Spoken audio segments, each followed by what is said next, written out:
Antiguamente la gente creía que cuando alguien muere, un cuervo se lleva su alma a la tierra de los muertos. Pero a veces sucede algo tan horrible que junto con el alma, el cuervo se lleva su profunda tristeza y el alma no puede descansar. Y a veces, solo a veces, el cuervo puede traer de vuelta el alma para enmendar el mal.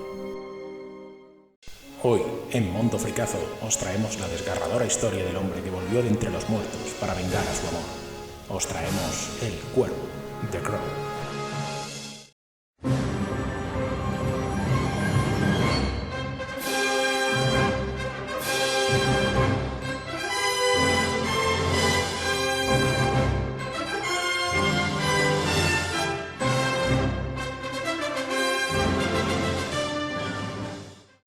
Los orígenes de la película El Cuervo, The Crow, dirigida por Alex Proyas en 1994, los encontramos en el cómic homónimo creado por James O'Barr, quien lo escribió a raíz de la muerte de su prometida por culpa de un conductor borracho. En 1981 empezó a trabajar en el cómic como una forma de espiar el dolor que le producía su tragedia. El cómic no despertó demasiado interés para ser publicado, hasta que un día se lo mostró a Gary Reed, el dueño de una tienda de cómics, que poco después fundaría una compañía independiente de cómics llamada Caliber Comics, y El Cuervo fue una de sus primeras publicaciones. Salió a la luz en 1989 y se convirtió en uno de los éxitos del sector del cómic underground, vendiendo de su primer número 30.000 copias. Gracias a la película, el cómic aumentó su popularidad y a día de hoy se han vendido más de 750.000 copias en todo el mundo. El cómic de The Crow nos cuenta la historia de Eric Draven y Shelley Webster, dos jóvenes enamorados con muchos sueños por delante, que se quedan incomunicados en una carretera perdida en mitad de ninguna parte, cuando su coche se estropea. Ese hubiese sido un contratiempo insignificante en sus vidas si no hubiese desembocado en el cruel asesinato de la pareja por parte de una pandilla de delincuentes y drogadictos comunes. Un año después, Eric Draven, bajo la identidad del Cuervo, regresa de su tumba con unos poderes más allá de lo humano que utilizará para castigar y hacer justicia sobre aquellos que destrozaron su vida. Para la posteridad, queda un relato oscuro y marcado por el dolor, un sentimiento que sobrevuela opresivamente toda la obra de The Crow, y que se traslada al lector de una manera totalmente desgarradora, irracional y visceral, a través de su argumento, sus diálogos y el desgarrado dibujo de su autor. En The Crow existe una extraña y curiosa sacralización del amor perdido y un sugerente y odioso coqueteo por la muerte y la injusticia con la que resulta imposible no identificarse a diferentes niveles. Y todo esto a pesar del crudo y psicológico tratamiento de la violencia y una estética poco abierta a todos los públicos. James O'Barr logra hacer palpable el dolor, la desesperación, la ira y la locura de su propia situación personal, y nos golpea con ella con fuerza. Por otro lado, las frases lapidarias, los diálogos centrados en la muerte y las citas bíblicas revisten la estética punk del relato, y en el transcurso del mismo consiguen dotar a la mítica obra de James O'Barr una simbología y una mitología imperecederas que ha logrado hacerse un hueco en el imaginario popular, especialmente gracias a la mencionada película de Alex Proyas. Recuerdo perfectamente cuando acudimos al cine en aquel octubre de 1994, en una época en la que los superhéroes y las historias de fantasía no abundaban precisamente. No estaba tan de moda todavía la adaptación de cómics a películas de acción real. La chavalería se volvía loca cuando se estrenaba alguna historia molona, y sin duda El Cuervo es una historia de las que generan expectación, o hype como se dice ahora. Una historia oscura, una estética gótica, y el relato de la venganza de los inocentes frente a los más malnacidos de la sociedad. A pesar de no conocer el cómic y encontrarnos en una época pre-internet, la noticia del estreno de la historia llegó a nosotros con mucha fuerza. Y es que hasta en los telediarios habían hablado de la película mucho antes de su estreno, mientras estaba rodando, debido a un desgraciado accidente durante el rodaje en el que perdió la vida el protagonista, Brandon Lee. Se pensó en abandonar el proyecto tras su muerte, pero finalmente se decidió seguir adelante utilizando un doble, escenas oscuras y retoques por ordenador. La película se presentó como un homenaje a Lee, ya que al final puede verse la dedicatoria para Brandon y Elisa, su prometida. El director de la película, Alex Proyas, nacido en Alejandría, Egipto, el 23 de septiembre de 1963, es un director de cine, escritor y productor australiano. Director de numerosos vídeos musicales y comerciales, frecuentemente en asociación con Patrick Tatopoulos. Su primer trabajo como director fue el proyecto de la adaptación al cine del cómic de The Crow, con el actor Brandon Lee. Trágicamente, Lee murió en un accidente durante el rodaje, cuando estaba a punto de terminar en marzo de 1993. Después de la muerte de Lee, Proyas se propuso finalizar la película como homenaje al actor fallecido, para lo que usó dobles y efectos especiales que le permitieran acabar la película. El Cuervo fue finalmente estrenada en mayo de 1994 con gran éxito de crítica. Otros trabajos destacados de Proyas son Dark City en 1998, la distópica película precursora de universos como el de Matrix y que nos narra la historia en la que un hombre sufre de amnesia y que se encuentra acusado de asesinato investigando su propia identidad mientras huye de la policía y un grupo conocido como Los Ocultos. Otra de sus películas es Yo Robot, de 2004. La película futurista protagonizada por Will Smith, que nos cuenta la historia en la que un famoso ingeniero diseñador de robot muere en una caída al vacío, y la primera hipótesis es el suicidio, pero se sospecha de un robot. ¿Qué nos cuenta la película del cuerpo?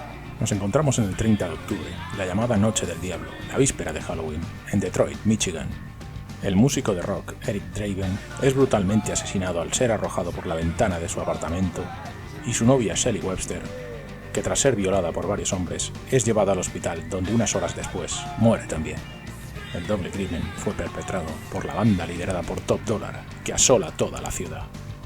Un año después, Eric resucita gracias a la ayuda de un misterioso cuervo que le devuelve a la vida. Regresa a la ciudad donde fue asesinado con el único objetivo de vengarse. Eric obtiene la inmortalidad, fuerza sobrehumana, visión sobrenatural. Le permite al tocar a una persona sentir lo que ella siente y protección del cuerpo. Su guía espiritual que enlaza el mundo de los vivos con el reino de los muertos, eso sí, hasta que cumpla su venganza. Así, no se detendrá hasta dar por vengado el daño hecho a él y a su prometida, algo que conseguirá cuando por fin someta al rey del crimen y a sus seguidores. Vamos a repasar los distintos personajes de la historia. Eric Draven está interpretado por el tristemente desaparecido Brandon Lee, que perdió la vida durante el rodaje por un accidente con una de las armas de fogueo empleadas. Brandon Lee era el hijo del mítico actor y maestro de artes marciales Bruce Lee. Sin duda, un actor con una carrera prometedora que quiso alejarse de las clásicas películas de artes marciales que realizaba su padre para afrontar otros proyectos interpretativamente más ambiciosos.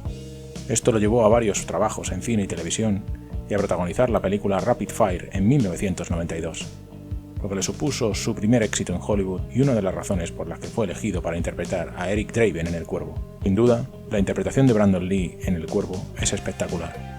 Fue capaz de representar como nadie, no solo físicamente, sino emocionalmente, el sufrimiento que necesitaba transmitir el personaje. Esto ha hecho que el personaje del Cuervo pase a la historia del cine y de la cultura pop. Top Dollar, encarnado por el magistral Michael Wincott, representa al despiadado villano de la historia que manda a sus esbirros a arrasar toda la ciudad. El sargento Albrecht, interpretado por Ernie Hudson, conocido sobre todo por su papel de Winston Steadmore, el conductor del Ecto-1 de los famosos cazafantasmas. Es el policía que acompaña a Shelley hasta su muerte y quien ayuda a Eric después de regresar de entre los muertos. Otro personaje es Sarah, la niña amiga de Eric y Shelley, que sin duda es un personaje importante ya que une a Eric otra vez con su antigua realidad y es interpretada de forma correcta por Rochelle Davis. Dentro del grupito de esbirros asesinos de Top Dollar, que son los que animan la función, ya que son los malnacidos que estamos deseando que tengan su merecido, estos son T-Bird, el interpretado de forma magnífica por David Patrick Kelly, que es uno de los más despiadados y es el cabecilla del grupo. Consigue transmitir esa maldad y sensación de amenaza que necesita el personaje. Tintín, interpretado por Lawrence Mason, representa uno de los más peligrosos secuaces, con su aspecto de Milli Vanilli, pero con un gran manejo de los cuchillos que lo hace muy peligroso. Precisamente con uno de ellos, mata a Eric cuando vuelve a casa y descubre a los 4 malnacidos violando a su novia, justo antes de lanzarlo al vacío. Fanboy, interpretado por Michael Massey, este toxicómano es uno de los más inestables y no duda en disparar a Eric en el momento en el que regresa entre los muertos, disparo que provocó la muerte de Brandon Lee. Y por último tenemos a Scan, interpretado por Angel Davis, el cuarto de los esbirros que participó en la violación y posterior muerte de Shelley. La muerte de Brandon Lee. Muchos creen que El Cuervo era desde el principio una película maldita. En los primeros días de rodaje, el carpintero Jim Martisius, de 27 años, sufrió graves quemaduras en su cuerpo cuando tocó líneas eléctricas con su grúa. Poco después, un policista tuvo un accidente con automóvil y un camión del equipo se incendió de forma misteriosa. Además, un miembro del personal se cayó por un techo y se rompió varias costillas. Un camión atravesó el set y una tormenta destruyó el equipo y dejó varios miles de dólares en daños. Pero lo peor sucedería a 8 días de finalizar el rodaje, el 31 de marzo de 1993. A la edad de 28 años, Brandon Lee muere accidentalmente a causa de una de las pistolas que utilizaron para dispararle, en la escena en la que el personaje de Fanboy le dispara. Anteriormente a la toma fatídica, se había rodado un primer plano del revólver Magnum Smith & Wesson que usaba ese personaje, que lo mostraba cargado. Normalmente para dichos planos, se usaban cartuchos falsos, sin pólvora ni fulminante. No obstante, por falta de presupuesto, se adquirieron balas reales, a las que se le quitó la pólvora, pero no el fulminante. En algún momento, alguien apretó el gatillo, el percutor disparó el fulminante y la bala hizo un corto recorrido, quedándose encajada parte dentro del cañón. A causa de la falta de tiempo, nadie inspeccionó adecuadamente el arma, para asegurar de que esto no había ocurrido, sino que se quitaron las balas y se colocaron las balas de fogueo. Al parecer, el maestro armero había sido despedido por falta de dinero, y quien se encargaba de preparar el arma para la siguiente toma era alguien sin la debida preparación. Cuando el actor Michael Massee apretó el gatillo, la pólvora de la bala del fogueo detonó con la fuerza suficiente para empujar la bala que había quedado atascada en el cañón hacia afuera, impactando directamente en el abdomen de Brandon Lee. Este cayó al suelo, herido mortalmente. Cuando los productores vieron que no se levantaba, lo trasladaron rápidamente al hospital de New Hanover, en Wilmington, Carolina del Norte. Allí los médicos intentaron salvarle sin éxito. Falleció a la 1:03 de la tarde, el 31 de marzo de 1993, a 17 días de su boda y a 8 días de terminar el rodaje. La investigación posterior concluyó que tantas personas habían cometido una negligencia en ese rodaje que resultaba imposible señalar un culpable. La productora fue multada con 700.000 euros. Brandon fue enterrado junto a su padre en el cementerio de Lakeview de Capitol Hill, Seattle, Washington. Y si la muerte de Bruce Lee estuvo rodeada de un halo de misterio, incluyendo una teoría que sostenía que el actor fue asesinado por un maestro de Kung Fu mediante la técnica del Ding Mak o toque de la muerte, la de su hijo Brandon no se quedó atrás. Bruce Lee predijo la muerte de su hijo cuando despertó de un coma, muchos años antes de que Brandon ni siquiera hubiese tomado la decisión de convertirse en actor. Según testimonio de amigos cercanos al actor, antes de comenzar a rodar El Cuervo, Brandon habló sobre su muerte y la posibilidad de morir tal y como había dicho su padre, antes de finalizar el rodaje de la película. La película se finalizó con la ayuda de dobles de cuerpo y se superpuso la cara de Lee para los 52 planos que faltaban por rodar. Se ha dicho que la grabación real de la muerte de Lee se incluyó en la película, sin embargo esa grabación estuvo retenida por un juez y cuando la productora la recuperó, la cinta fue quemada para que nadie pudiese alentar al morbo. Diferencias entre el cómic y la película. Existen cambios en la película respecto al cómic. En el cómic, Todd Dollar no es el villano principal, es el miembro de la banda de Tipper. No hay ninguna mención del Cuervo como fuente de poder. Eric es un mecánico y su apellido nunca es mencionado. Sarah tiene un papel menor dentro de la historia y es más joven. El personaje de Albrecht también tiene una participación más reducida. Skunk no está envuelto en los asesinatos de Eric y Shelly, pero sí lo está un personaje llamado Tom Tom. El gato no pertenece a Shelly y a Eric, sino a una mujer a la que Tintín asesina. La Noche del Diablo tampoco forma parte de la historia. El cómic comienza con Eric convertido ya en el Cuervo, y se descubre más adelante su pasado. Tiber y su banda no asaltan a Eric y Shelly en su piso, sino que se encuentran con ellos por casualidad en una carretera en la que el coche de la pareja se estropea. Eric es quien pasa 30 horas en cuidados intensivos y no Shelly, y se plantea de este modo la posibilidad de que todo lo narrado no sea más que una fantasía de venganza inducida por el coma. En el cómic aparece un personaje llamado Skull Cowboy, en el que la película ni se menciona, pero sí se llegaron a filmar unas escenas, aunque finalmente se descartaron para el montaje final. Este personaje es el que guía al Cuervo en su nueva andadura por la Tierra y con las nuevas habilidades que se le han otorgado.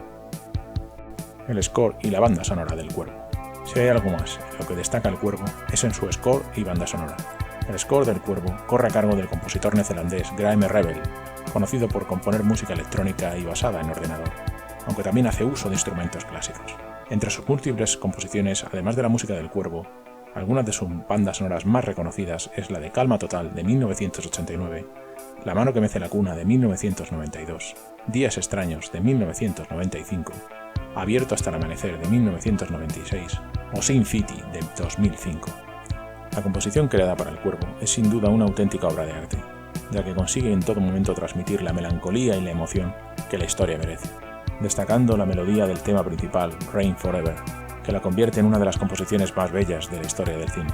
La banda sonora cuenta con un conjunto de grupos musicales de primer nivel de la escena punk rock y rock gótico, aportando una fuerza y personalidad insuperables a la cinta, destacando grupos como Stone Temple Pilot, Nine Inch Nails, Rage Against the Machine, Pantera y destacando sobre todos ellos un The Cure con su impresionante tema Burn, que la ha convertido en uno de los aspectos más icónicos de la película. El Cuervo es mucho más que una película de héroes o antihéroes, de justicieros nocturnos o de macarras asesinos despiadados. Es la historia de un amor que trasciende más allá de la muerte. y el intento de una persona de vivir con la pérdida, para ayudar a quien pueda llegar un mensaje importante, y es que nunca llueve eternamente.